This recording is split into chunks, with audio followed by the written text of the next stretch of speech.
Good morning বন্ধুরা। এখন থেকে আমি আমার ব্লগটা শুরু করছি।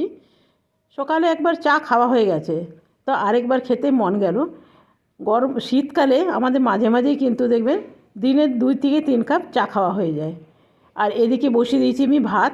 তো ভাতটা প্রায় হয়েই এসছে, আর একটু হলেই মনে হচ্ছে হয়ে যাবে। তো একবার আমি দেখে নিই, না তো চা খেতে খেতে দেখলেন যদি ভাত গলে গেল, সেই ভাত ঘরে আর কেউ খাবে না। তো একবার দেখে নিই।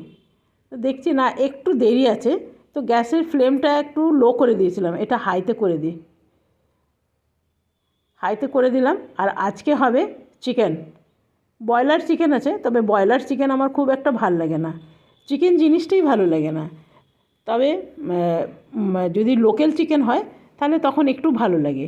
তো এখানে দিয়ে দিলাম নুন, হলুদ, রসুন বাটা, জিরে আদা বাটা, আর দিয়ে দিলাম কাঁচা লঙ্কা বাটা। দিয়ে দেবো এটা পেঁয়াজ বাটা। পেঁয়াজ বাটাটা খুব কম আছে, তো ভাবছি কুচনো একটু দিয়ে দিই। আর অল্প একটু কুচনো রেখে দিলাম, এটা ভেজে দেব। দিয়ে দেবো কাশ্মীরি লঙ্কা, আর দিয়ে দেবো এখানে সরষের তেল। আর একটা তেজপাতা হাতে করে মুড়ে দিলাম, তাহলে গন্ধটা ভালো আসবে। আর আজকে বানাবো ঘরের পালং শাক আছে, আর আছে এখানে ধনেপাতা। এই দুটো মিশিয়ে বেটে মাংসর মধ্যে দেবো, খেতে ভীষণ ভালো হয়। কচি কচি যেহেতু পালং শাক, সেহেতু মনে হলো যে আজকে এভাবে বানাই ভাল লাগবে। তো পালং শাক আর ধনেপাতা মিলিয়ে খুব বেশি নেই, দেখতেই পাচ্ছেন অল্প। কেন বলুন তো, মানে উঠাতে পারা গেল না। পালং শাকটা খুব ছোট ছোট, এখনও বড় হয়নি।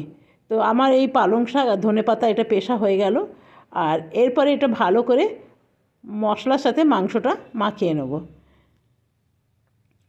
তো এটা মোটামুটি মাখানো হয়ে গেছে। এরপরে এখানে কতটা কাশ্মীরি লঙ্কা বাটা আছে সেটাও ভাবছি দিয়ে দিই, কেন অল্প আমি কাশ্মীরি লঙ্কা গুঁড়ো দিলাম। আর বাটাও কিছুটা ছিল, সেটাও দিয়ে দিলাম। চলুন, এটা আমার মাখা হয়ে গেছে। এরপরে মাংসটা বসিয়ে নেব। কড়াইয়ের মধ্যে দিয়ে দিয়েছি তেল, আর যতগুলো পেঁয়াজ রেখেছিলাম ততগুলোই দিয়ে দিলাম।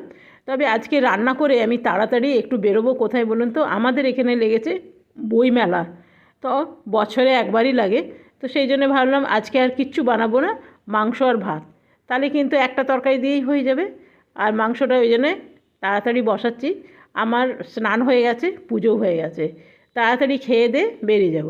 যেহেতু বেশ অনেকটা পথ আছে, খুব সামনে নেই। আর এইখানে যে চিকেনের যে অংশটা ছিল, যেগুলো আমরা খাই না, গলা মেটে, এগুলো আমরা খাই না খুব একটা। তো বিড়ালগুলো আছে, ওদের জন্য আমি একটু জল দিয়ে নুন আর হলুদ দিয়ে বসিয়ে দিলাম। চিকেনটা আমার হয়েই এসছে। এরপরে দিয়ে দেবো একটু ধনে পাতা আর পালং শাক যেটা পিষে রেখেছিলাম সেটাই দিয়ে দিলাম। তবে এটা যদি বেশি পরিমাণে একটু থাকতো তাহলে মনে হচ্ছে আর একটু ভালো হতো। তো আজকে যেহেতু বইমেলা যাব, সেহেতু তাড়াতাড়ি করতে গিয়ে খুব অল্পই উঠাতে পারলাম। তো চিকেনটা আমার ভালো করে কষানো হয়ে গেছে, দেখছেন কত সুন্দর কষানো হয়ে গেছে। এরপরে দিয়ে দেবো জল। খুব অল্প জল দেবো, বেশি জল দেবো না, কেন ঝোল বানাবো না, যাতে আলুগুলো সেদ্ধ হয় আর চিকেনটাও একটু সেদ্ধ হয়। তো এরপরে দিয়ে দেবো একখানা কভার। কিছুক্ষণ পর ফিরে এলাম, দেখলাম মাংসটা কিন্তু একদম রেডি হয়ে গেছে। এই রকমই ঝোল রাখবো, এর চেয়ে বেশি কম করব না। তো এদিকে তো আমার ভাতটা হয়েই গেল, আর চিকেনটাও হয়ে গেছে। চলুন এরপরে ভাতটা বেড়ে নিই। এখানে নিয়ে নিলাম ভাত, একদম আজকে দেশি স্টাইলে খাওয়া হবে। নিয়ে নিয়েছি একটা কাঁচা লঙ্কা, আর এখানে নিয়ে নেব চিকেন। তো আগে ঋষিকে খেতে দিয়ে দিই, ঋষি তৈরি হতে বেশ সময় লাগে জানেন। তো সেই জন্য ভাবলাম আগে ঋষিকে দিয়ে দিই, তাহলে ও তাড়াতাড়ি খেয়ে দে তৈরি হবে। তো চলুন এটা দিয়ে আসি ঋষিকে। আজকে হয়েছে চিকেন আর ভাত, আর কিচ্ছু বানাবো না। ঋষিকে খেতে দিয়ে দিলাম। এরপরে আমরা দুজন বাকি আছি, তো চলুন তাড়াতাড়ি খেয়ে নেব। তবে জানেন তো, চিকেনটা আজকে বেশ ভালো হয়েছে, ধনে পাতা আর পালং শাক দিয়ে বানিয়েছি না, তো টেস্ট ভীষণ ভালো এসছে। ঋষি বলল মা খুব ভালো হয়েছে। তো চলুন আমরা খেয়ে নিয়ে, আবার তৈরি হতেও একটু সময় লাগবে জানেন। তো এখন বাজে প্রায় 2টো, তৈরি হতে হতে 3টে বেজে যাবে। তো আমি এখন তৈরি হয়ে গেছি। তো আজকে যেহেতু শাড়ি পরেছি, এই যে সেহেতু উপর থেকে একটা শাল নিয়ে নিলাম। যদিও বা ঠান্ডা খুব একটা এখন নেই, পরে লাগলেও লাগতে পারে, পর্দাগুলো টেনে দিয়ে যায়। জানেন পর্দার এই যে নেটগুলো আছে না, এই যে নেটগুলো, এই নেটের ফাঁকে ফাঁকে না মশা ঢুকে যায়। তো চলুন আমরা বেরিয়ে যাই, আমরা যাই। তো চলুন, বাইরে সব লাইটগুলো জ্বলিয়ে দিয়ে গেলাম, ওই যে, কারণ আস্তে আস্তে অন্ধকার হয়ে যাবে। বই মেলার জন্য আপনাকে বলেইছিলাম, খেয়ে দিয়ে ঘরের কাজ করতে করতেই লেট। আর আজকে গরমে না ছ্যাঁকা লেগে গেছে হাতে, ছ্যাঁকার জন্যে হাতটা না জ্বলছে। তো চল,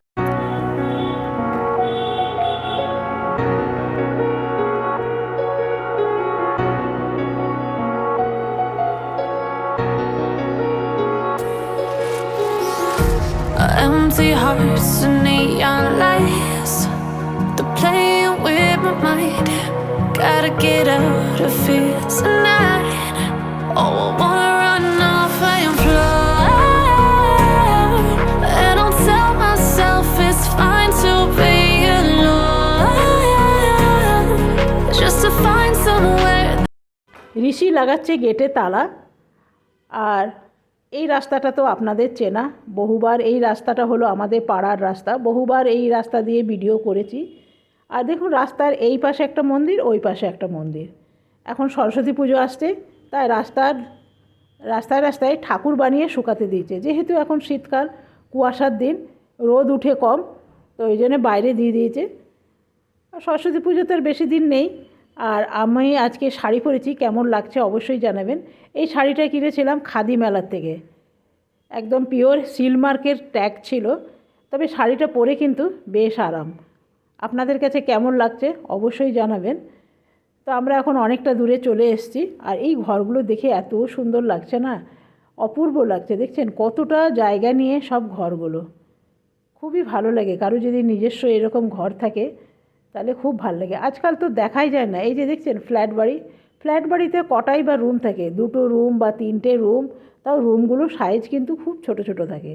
ছোট্ট একটা ব্যালকনি থাকবে, ডাইনিং স্পেস থাকবে, ব্যাস। কিন্তু ঘর থাকলে আপনার কতটা হাঁটা চলার জায়গা থাকে, তারপরে মানে একটু স্পেসিয়াস থাকে, তো ভালোই লাগে। তো আমরা বেশ অনেকটা দূরে চলে এলাম। বছরে একবারই লাগে বই মেলা। ছোটোবেলায় যখন আমরা ছোট ছিলাম তখন কিন্তু খুব বই পড়ার নেশা ছিল জানেন। মানে কলেজ থেকে আসতাম, স্কুল থেকে আসতাম, তখন অনেক বই পড়তাম। যেমন যেমন দিন গেছে, এখন মোবাইলের দিন, এখন কিন্তু এত বই টই পড়া হয় না। কিন্তু বই মেলায় ভিড় দেখবেন, কী সাংঘাতিক ভিড় থাকে। সবাই কিন্তু এখনও বই কেনার নেশা কিন্তু বহু মানুষেরই আছে আমার মতন। আমার যেমন শোবার আগে যদি একটা বই নিয়ে শোন না, তাহলে কিন্তু ঘুমের ওষুধের মতন কাজ করে। একটু পড়তে পড়তেই দেখবেন আপনার ঘুম চলে আসে। তো আমারও তাই। এই বছরে এই বইমেলাতেই কিন্তু সারা বছরের বই কিনি, আর সারা বছর ধরে একটু একটু পড়াও হয়। এখন তার মাঝেই চলে এসছে আমাদের মোবাইল। মোবাইল দেখার নেশাও কিন্তু অনেক বেশি আছে প্রত্যেকেরই। তো চলুন, আপনাদের সাথে কথা বলতে বলতে আমরা বইমেলা অনেকটা কাছাকাছি চলে এসেছি। এরপরে বইমেলার যে গেটটা সেটা দেখতে পাচ্ছি। এই যে দেখুন বইমেলার গেট।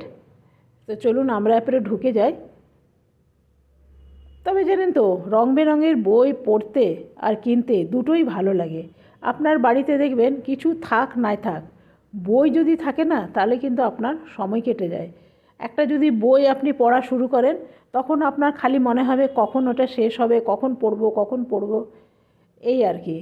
তবে এই যে দেখে এত মানুষের ভিড় দেখে মনে হচ্ছে যে বই পড়া কিন্তু এখনও হারিয়ে যায়নি, এখনও প্রত্যেকের মাঝে কিন্তু বই পড়ার নেশাটা আছেই। এমনি এমনি তো মানুষ পয়সা খরচা করে আর বই কিনবে না, নিশ্চয়ই তারা পড়ার ইচ্ছাটা আছে তবেই সে কেনে। বইয়ের সাথে সাথে অনেক মেলাও লেগেছে, সেটা আপনাদের আমি দেখাবো। প্রচুর বইয়ের দোকান, এতগুলো ঘুরিয়ে দেখাতে তো আপনাদের খুবই মুশকিল হবে, তো যতগুলো পারবো ততগুলোই দেখাবো। তবে পছন্দ মতন বই খুঁজতে গেলে ঘন্টা দেড়েক সময় লেগে যায়। তো ভাবছি আগে ঘর থেকে তো চা খেয়ে আসিনি, তো ভাবছি একটু চা খেয়ে নিই। এখানে ভাঁড়ে বিক্রি হচ্ছে তন্দুরি চা, এক একটা চায়ের দাম কিন্তু প্রায় 40 টাকা। আর এইখানে বিক্রি হচ্ছে কিছু স্ন্যাক্স। কেউ কেউ তো মানে ভাঁড় নিয়েই চলে এসছে, এইখানে স্ন্যাক্স কিনছে আর দাঁড়িয়ে দাঁড়িয়ে খাচ্ছে। তো সেটা দেখাতে পারলাম না, মানে আমার নিজের খারাপ লাগবে সেই জন্যে। তো আমি একটা টেস্ট করে দেখছি কেমন খেতে। এগুলো কিন্তু খেতে বেশ ভালোই লাগে, আর আমি বাড়িতেও বানাই। আর এইটা হলো পুদিনা আর পালং শাক। তো টেস্ট করে দেখলাম, খুব একটা ভালো লাগলো না বলে এটা নিলাম না। তবে আরেকটা আমি নিয়েছি, সেটা বাড়ি গিয়ে আপনাদের দেখাবো। এখানে চলে এসেছি, নানা রকম পড়ালেখার জিনিস আছে, দূরবীন থেকে শুরু করে পাওয়ার গ্লাস অনেক কিছুই আছে এই যে। তো চলুন আরও আগের দিকে দেখি আরও কি কি আছে, তারপরে যাব বই কিনতে। আগে এইগুলো দেখে নিলাম। এইখানে আছে ওই যে আজকাল উঠেছে না, এই যে পুঁথিওয়ালা ব্রেসলেট। এই যে অনেক আজকাল সবাইকার হাতে হাতে দেখি পুঁথিওয়ালা ব্রেসলেট। তবে সব জায়গার থেকেই জানেন বই এসছে, প্রত্যেক জায়গার থেকে, দিল্লি থেকে, কলকাতা থেকে, আরও নানা জায়গার থেকে এসছে। তবে এই আর্টগুলো দেখে ভাবলাম কি জানি ভিডিও করতে দেবে কি দেবে না, বলে ঢুকে পড়লাম। কিন্তু ভিডিও করার সময় দেখলাম কিচ্ছু বললো না, তাই ভালো করে ভিডিও করলাম। আপনাদেরও একবার দেখাই। যারা যারা আর্ট করতে পছন্দ করেন তাদের তো নিশ্চয়ই ভালো লাগবে। তো আমি একটু উঠালাম, কেন কি বনি ঋষি আর আমি নিজেও খুব আর্ট পছন্দ করি এবং করিও। সময় পেলেই একটুখানি মানে করতে শুরু করি। খুব একটা মানে ভালো হয় না, তবু কিন্তু করতে ছাড়ি না, যেহেতু অনেক দিন অভ্যাস নেই। রান্নার ফাঁকে ফাঁকে মাঝে কোনো দিন একটু আর্ট নিয়ে বসলাম, ভালোই লাগে। তো আমার দেখা হয়ে গেল, এদিকে চলে এলাম। রুদ্রাক্ষ বিক্রি হচ্ছে, একটা রুদ্রাক্ষের দাম বলছে 300 টাকা, কোনোটা 500 টাকা। এখানে চলে এলাম, নানা রকম ফেসিয়াল বিক্রি হচ্ছে, মুলতানি মিটি, চন্দন, হলুদ, বেসন সব মিক্স করে বিক্রি করছে। আর এইখানে বিক্রি হচ্ছে কাঠের নানা রকম জিনিস, বেশ ভালো ভালো আছে। তবে আমি আর নিলাম না, কেন কি প্রত্যেকবার লোভে পড়ে বেশ অনেক কটা নিয়ে ফেলি। তো এইবার শুধু আপনাদের দেখাবার জন্যই নিয়ে এলাম। তবে এই জিনিসটা আমার বেশ ভালো লাগছে, আপনাদের একবার দেখায়। এই যে এটা বেশ ভালো লাগছে, এটা নানা কাজে আপনারা ইউজ করতে পারবেন। এটার দাম 500 টাকা। আর এগুলো আছে কাঠের হামালদিস্তা, এটাও বেশ ভালো। আমার বাড়িতে একটা আছে, আমি পাশের মল থেকে কিনেছিলাম 100 টাকা করে। এইখানে বলছে প্রায় 300 টাকা। কোনো দরদাম করতে দেবে না, যা বলবে তাই দামেই দিতে হবে। এখানে বাচ্চাদের নানা রকম খেলার জিনিস এসছে, বাচ্চাদেরও তো দরকার। তো আমি এই যে বই দেখছি, 2-4টে বই পছন্দ হয়ে গেল, তো সেই জন্যে নিয়ে নিলাম। পছন্দ মতন বই খুঁজতে খুঁজতে প্রায় আমার 1 ঘন্টা লেগে গেছে। 1 ঘন্টা পর 2খানা বই নিলাম, প্রায় 3,500 টাকার বই কেনা হয়ে গেছে আমাদের। এবারে বাড়ি যাওয়ার পালা। যাওয়ার আগে আমার হাজব্যান্ড বলছে, দাঁড়াও আর একটু দেখে নিই কিছু বই যদি পাই। যারা বই পড়তে পছন্দ করে তারা দেখবেন খালি ভাবে যে কোনো বই ছেড়ে গেল না তো, ভালো কোনো বই। তো আমার হাজব্যান্ড ওই জন্য একটা বড় ব্যাগ নিয়ে এসছে, দেখছেন কাঁধে আছে। বেশ অনেক কটা বই কিন্তু কেনাও হয়েছে, পরে আপনাদের ঘরে গিয়ে দেখাবো। তো আমরা এখন মেলার থেকে বেরিয়ে গেলাম প্রায় 2.5-3 ঘন্টা পর। এখন ওই বাইরে বানাচ্ছে পিঠা, তো ওই ভাপা পিঠা হয় না, সেটাতে কী সুন্দর দেখুন ছাঁকনি করে বানাচ্ছে, সেটাই আপনাদের দেখাবো বলে এখানে এলাম। এই যে ছাঁকনি করে নিচ্ছে, অনেকে তো হাঁড়ি করে বানায়, করে বানায়। এরা কুকারের যে সিটিটা আছে না, সেই সিটিটা খুলে দিয়েছে, তার মধ্যে করে দেখুন এই ছাঁকনি করে বানাচ্ছে। দেখছেন কী সুন্দর হচ্ছেও, কিন্তু খেয়ে দেখলাম মন্দ লাগছে না, ভালোই হচ্ছে। অনেকে কেটলির মধ্যে বানায়, বলে কেটলি পিঠা, আবার অনেকে দেখুন এই কুকারের মধ্যেও বানাচ্ছে, ভালোই হয়। কত সহজভাবে দেখুন, মানুষের মাথায় বুদ্ধি থাকলে কি না হয়। তো বন্ধুরা, আমরা এখন বাড়ি ফিরছি, আর আজকের ভিডিওটা আমি এখানেই শেষ করলাম। কালকে আসবো নতুন ভিডিও নিয়ে। আপনারা সকলে ভালো থাকবেন, সুস্থ থাকবেন। Thank you, bye by.